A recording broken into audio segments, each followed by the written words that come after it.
आज हमारा यह वीडियो महाराणा प्रताप पर आधारित है। महाराणा प्रताप और उनके जीवन पर आधारित यह वीडियो। दोस्तों, महाराणा प्रताप एक महान हिंदू शासक थे। सिसोदिया वंश के मेवाड़ी राजा। राजस्थान में जो मेवाड़ है, वैसे भी राजस्थान की धरती पर अनेक वीर वीरांगनाओं ने जन्म लिया, लेकिन महाराणा प्रताप की कहानी और किस्से पूरे इतिहास में अमर हो गए।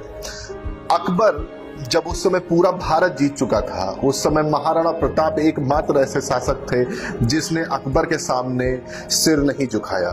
अपनी मातृभूमि के लिए, अपनी स्वाधीनता के लिए, अपने राष्ट्र प्रेम के लिए, अपने गौरव को बचाने के लिए उन्होंने उनसे अनेक लड़ाइयां लड़ी, लेकिन कभी भी अपने आप को उसके हवाले नहीं किया। कहते हैं कि अकबर कभी जीता नहीं और राणा कभी हारे नहीं। अकबर और राणा प्रताप के बीच अनेक लड़ाइयां हुई, लेकिन अकबर कभी भी राणा को हरा नहीं सका। कहते हैं कि महाराणा प्रताप उस समय के सबसे पहले स्वतंत्रता सेनानी थे। आज करोड़ों के प्रेरणा स्रोत भी हैं महाराणा प्रताप। महाराणा प्रताप एक ऐसे शासक हुए जिन्होंने अपनी मातृभूमि की रक्षा के लिए कभी भी किसी भी शासक के सामने सर नहीं झुकाया। कहते हैं कि महाराणा प्रताप ने करीब 17 शादियां की थी। कुछ शादियां जो उनकी हुई थी, उनके पीछे राजनीतिक कारण थे। अब हम महाराणा प्रताप के जीवन के बारे में बात करें तो महाराणा प्रताप का जन्म 9 मई 1540 को कुंभलगढ़ राजस्थान में हुआ था। वो मेवाड़ के राजा उदय सिंह के पुत्र थे और माता का नाम जयवंती बाई था। उदय सिंह ने भी कई शादियां की थी। उनके परिवार में जो लड़ाई का कारण उनकी कई पत्नियों के बेटों को शासन देना या राजा बनाना, यह भी एक बहुत बड़ा लड़ाई का कारण था। उन्हीं में से एक उदय सिंह की एक पत्नी थी धीरबाई, जिनके बेटे का नाम था जगमाल। कहते हैं कि धीरबाई चाहती थी कि वह अपने बेटे जगमाल को वहां का राजा बनाए, लेकिन चूंकि महाराणा प्रताप का जो स्वभाव था, जो व्यक्तित्व था, जिस प्रकार से वो जनता की सुख दुख में साथ रहते थे, जिस प्रकार से उनकी विचारधारा थी, इस वजह से जनता महाराणा प्रताप को ज्यादा पसंद करती थी। उनके परिवार में बप्पा रावल हुए, राणा हमीर हुए, राणा सांगा हुए, लेकिन किसी व्यक्ति के आगे महाराणा नहीं लगा, क्योंकि महाराणा जो शब्द था वो सिर्फ प्रताप के आगे लगा था। इस वजह से बाद में महाराणा प्रताप को मेवाड़ का शासक चुना गया। और हम आपको बता दें कि 16वीं शताब्दी में महाराणा प्रताप ही एक ऐसे शासक थे जिन्होंने अकबर के सामने सिर नहीं झुकाया।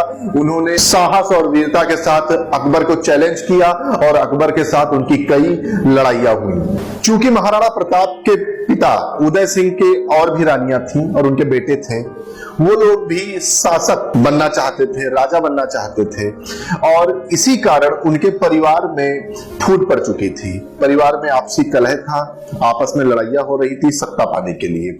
अकबर को अच्छी तरह से पता था, अकबर की जो रणनीति थी कि फूट डालो, राज करो, वो क्या करता था कि वह परिवार के कुछ लोगों को अपनी तरफ मिला लेता था और फिर उनको मिलाने के बाद उसको वहां की जानकारियां मिल जाती थी और वह उनके साथ मिलकर वहां पर युद्ध कर देता था। महाराणा प्रताप के परिवार के कुछ लोगों को अकबर ने अपने साथ मिला लिया और उनको प्रलोभन दिया सत्ता का, शासन का, कि आप हमारी तरफ मिल जाओ, आप हमारी मदद करो और हम आपको वहां पर युद्ध करेंगे वहां पर और वहां का राजा आपको बनाएंगे। फिलहाल अकबर के साथ कुछ लोग और मिल गए। और अगर हम पुराने इतिहास की बात करें तो हमेशा से ही ऐसा होता आ रहा है कि राजपूतों को आपस में लड़ाया गया, उनके अंदर फूट डाली गई, आपस में मारकाट हुई और दूसरे पड़ोसी देशों ने, पड़ोसी शासकों ने उन पर राज किया, उनके राज्य पर राज किया। अगर हम पहले की बात करें तो सिकंदर और पोरस की लड़ाई की अक्सर उसके बारे में लोग चर्चा करते रहते हैं। फिलहाल उसमें भी पोरस के साथ विश्वासघात किया गया। राजा आम्बी के बारे में बताया जाता है कि उसने धोखा दिया था, वह जाके सिकंदर से मिल गया था और उसने बहुत सारी खुफिया जानकारी पोरस की सिकंदर तक पहुंचाई और बाद में सिकंदर ने पोरस पे हमला किया। फिलहाल आज तक यह रहस्य बना हुआ है कि वह लड़ाई पोरस ने जीती थी कि सिकंदर ने जीती थी। अगर हम पृथ्वीराज चौहान और मोहम्मद गोरी की बात करें तो उसमें भी जयचंद ने पृथ्वीराज चौहान को धोखा दिया और वह मोहम्मद गोरी से जाके मिल गया और पृथ्वीराज चौहान पर आक्रमण कर उसको बंदी बनाया। और अगर हम अंग्रेजों की बात करें तो अंग्रेजों ने तो की रणनीति यही थी कि फूट डालो, राज करो, थोड़ा सा प्रलोभन, थोड़ा सा लाभ, थोड़ा सा फायदा पाने के लिए यहाँ के राजा जो है शासन सत्ता के जो भूखे थे वो जाकर अंग्रेजों से मिल गए और उन धीमे धीमे पूरे देश में अंग्रेजों का साम्राज्य फैल गया। महाराणा प्रताप की हाइट करीब 7.5 फीट की थी। उनका वजन करीब 110 किलो था, करीब 72 किलो का उनका कवच था, 80 किलो का भाला था और इसके अलावा 10-10 किलो के जूते और करीब 10-10 किलो की उनकी तलवार होती थी। महाराणा प्रताप के बारे में बताते हैं कि एक बार उन्होंने अकबर के सेनापति पर हमला किया अपनी तलवार से और उस सेनापति बीचों बीच से उसके 2 पार्ट हो गए और उसके साथ ही साथ उसका घोड़ा जो है वो भी बीच से 2 हो गया। आज भी महाराणा प्रताप का कवच, जूते, तलवार, भाला ये उदयपुर संग्रहालय में। इतिहासकार कहते हैं कि अकबर ने कई बार महाराणा प्रताप के सामने प्रपोजल रखा। उसका कहना था कि तुम मेवाड़ हमें दे दो और इसके बदले में आधा भारत में तुम्हारे नाम कर दूंगा। लेकिन महाराणा प्रताप कहां मानने वाले थे। महाराणा स्वाभिमानी व्यक्ति, मातृभूमि की रक्षा के लिए जो व्यक्ति 32 वर्षों तक लड़ा, 32 वर्षों तक संघर्ष किया, वो व्यक्ति कहां मानने वाला था। उसने कहा कि मुझे कुछ नहीं चाहिए, मुझे मेरा राष्ट्र प्रेम, मेरा स्वाभिमान, मेरी मातृभूमि प्रिय है। मैं अपने मातृभूमि के लिए मरते दम तक लड़ता रहूंगा, लेकिन मैं अपने मातृभूमि को किसी मुगल शासक के हाथ में नहीं जाने दूंगा। और इसी तरह से जो अकबर था उसने पूरे भारत पर अपना साम्राज्य फैला दिया, लेकिन वह मेवाड़ नहीं जीत सका। हल्दी घाटी के युद्ध के बारे में आपने काफी कुछ सुना होगा। सन 1576 ईस्वी में अकबर और महाराणा प्रताप के बीच में यह युद्ध लड़ा गया। सिर्फ 4 घंटे चला युद्ध और इतना भयानक युद्ध था कि आज भी 300 साल बाद भी वहां पर तलवारें निकल रही हैं।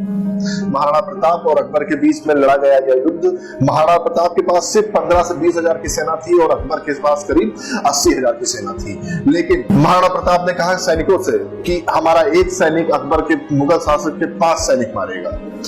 अकबर की सेना में दम था और महाराणा प्रताप के सीने में दम था। एक तरफ आत्मविश्वास से भरा महाराणा प्रताप और दूसरी तरफ अपनी सेना के बल पर अकबर जो है उसने युद्ध किया।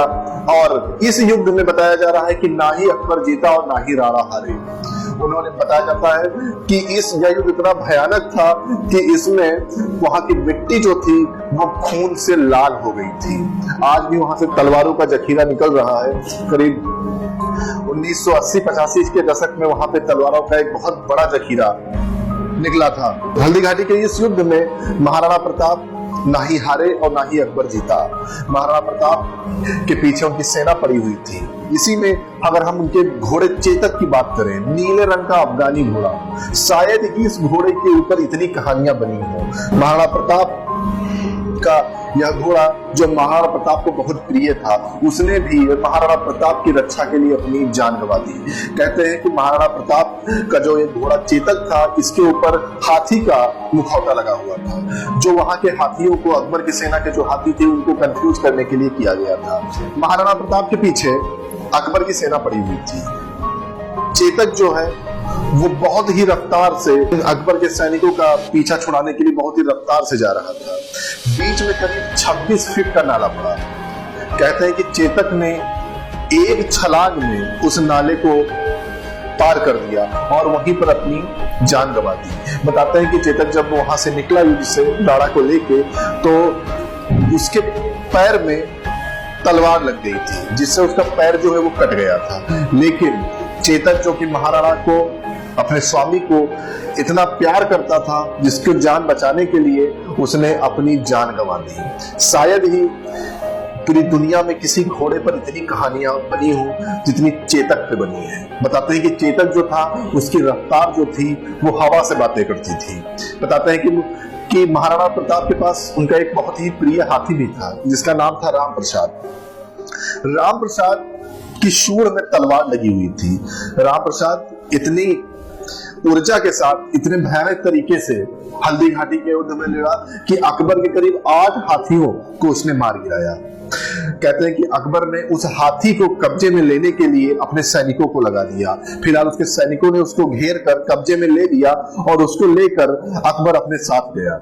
बताते हैं कि 28 दिन तक अकबर जो है उसको खिलाता पिलाता रहा सब कुछ, लेकिन राम प्रसाद जैसे हाथी ने कुछ भी नहीं खाया। फिलहाल अकबर ने उसका नाम बदलकर पीर रख दिया था, लेकिन उसने आदेश दिया कि ये हाथी जो चाहता है इसको वो खिलाओ, इसको ट्रेंड करो, ये हमारी सेना की तरफ से लड़ेगा। लेकिन राम प्रसाद जैसे हाथी जो अपने स्वामी के बिना, स्वामी से बिछड़कर एक पल भी जिंदा नहीं रह सकता था, उसने कुछ भी नहीं खाया, उसने अन्न त्याग दिया। 28 दिनों तक लगातार बिना कुछ खाए पिए उसने 28वें दिन अपना प्राण त्याग दिया। बताते हैं कि जब अकबर को इसकी खबर लगी कि जो राम प्रसाद है वो बिना कुछ खाए पिए 28 दिनों बाद आज उसने अपने शरीर त्याग दिया है, तो उसने, अकबर ने कहा कि जिस व्यक्ति का हाथी अपने स्वामी से बिछड़ने के बाद, या जिस व्यक्ति का हाथी ने हमारे सामने सर नहीं झुकाया, तो महाराणा प्रताप हमारे सामने सर कैसे झुका सकते हैं। अकबर को इसीलिए महान बताया जाता था कि अकबर ने कभी किसी गलत तरीके से कभी युद्ध नहीं किया, कभी उसकी जो विचारधारा थी वो एक कुशल शासक के रूप में जो जाने जाते थे उस प्रकार की विचारधारा थी। अब हम हल्दीघाटी युद्ध के पर वापस आते हैं। 4 घंटे तक लगातार ये युद्ध चला था। मध्यकालीन इतिहास में यह युद्ध सबसे चर्चित युद्ध रहा जिसका कोई निष्कर्ष नहीं निकला था।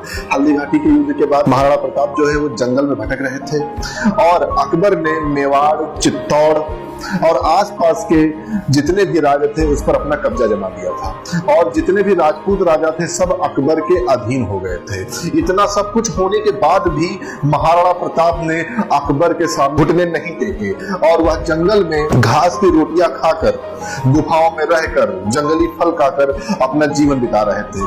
क्योंकि महाराणा प्रताप जो थे वो सेल्फ मोटिवेटेड थे, मातृभूमि की रक्षा के लिए कुछ भी करने को तैयार थे। महाराणा प्रताप ने भीलों की सेना बनाई, भीलों की सेना बनाते थे, उनको ट्रेनिंग देते थे, क्योंकि एक सफल लीडर थे।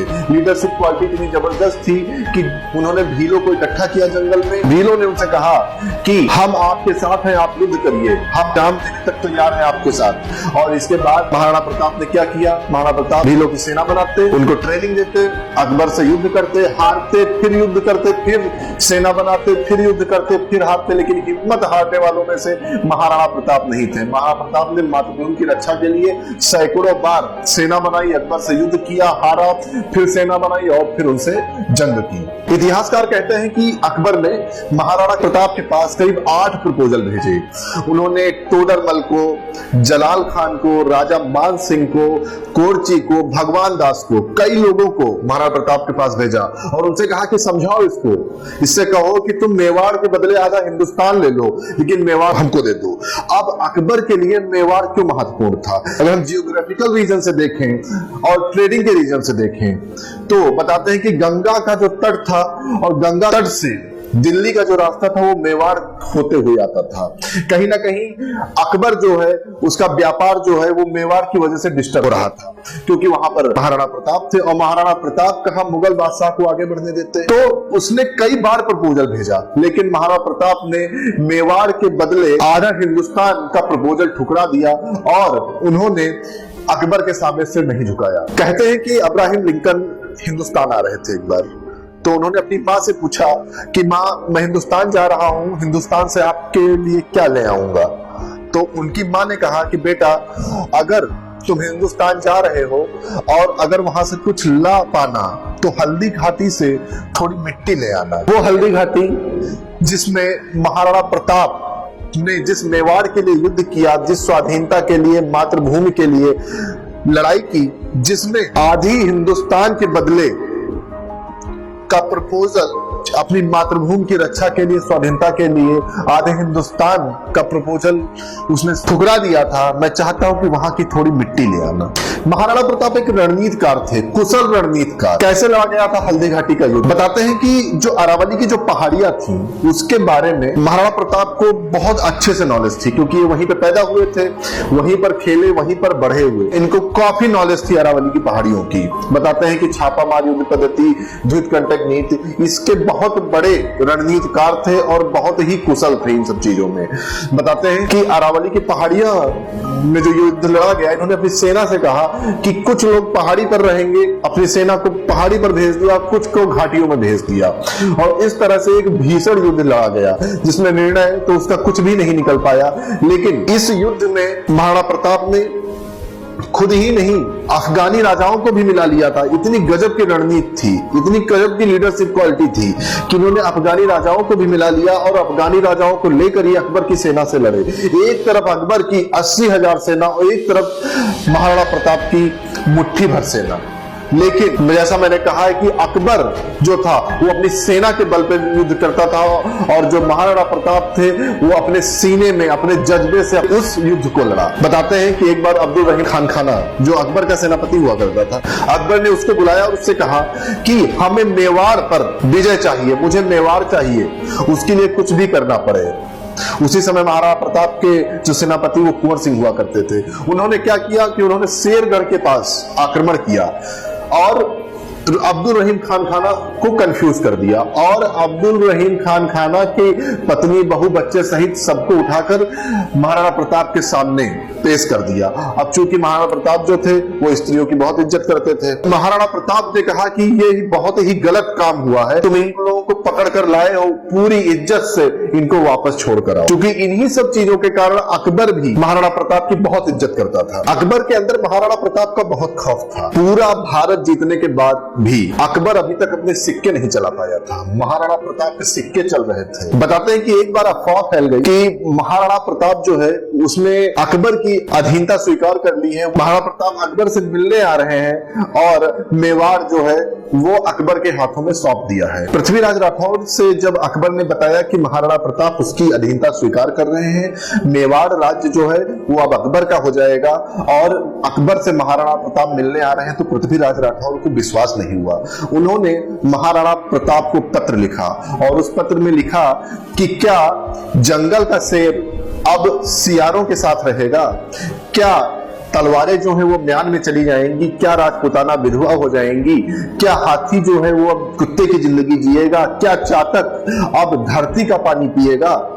कृपया करके मुझे बताएं कि कहां तक ये बात सही है, क्योंकि मेरी जो मूंछ, जिस मूंछ पे इतनी ताव है वो नीचे चली गई है और मुझे बिल्कुल विश्वास नहीं हो रहा है कि आप जैसा स्वाभिमानी व्यक्ति अकबर की अधीनता स्वीकार करेगा। जब महाराणा प्रताप को पृथ्वीराज राठौर का पत्र मिला तो उस पत्र को पढ़कर महाराणा प्रताप का खून खौल उठा, आंखें लाल हो गईं और उठ खड़े हुए। उन्होंने कहा कि अभी तक कोई ऐसा शेर हुआ नहीं जो सियारों के साथ रहे, ऐसा कोई सियार नहीं हुआ जो शेर की मार सह सके, ऐसा कोई बादल नहीं बना जो सूरज की किरणों को, सूरज के ताप को झेल सके, ऐसा कोई हाथी नहीं बना जो कुत्ते की जिंदगी जी सके। महाराणा प्रताप, पृथ्वीराज राठौर की यह बात सुनकर महाराणा प्रताप के अंदर एक और ऊर्जा आ गई। उन्होंने भीलों की फिर सेना बनाई और एक बार फिर मातृभूमि की रक्षा करने के लिए उठ खड़े हुए। महाराणा प्रताप ने पृथ्वीराज राठौर को जो चिट्ठी लिखी उसमें उन्होंने यह भी लिखा कि मैं प्राण दे दूंगा लेकिन मेवाड़ नहीं जाने दूंगा। महाराणा प्रताप इस तरह देखकर अकबर जो है पूरी तरह से फ्रस्ट्रेट हो चुका था। अकबर ने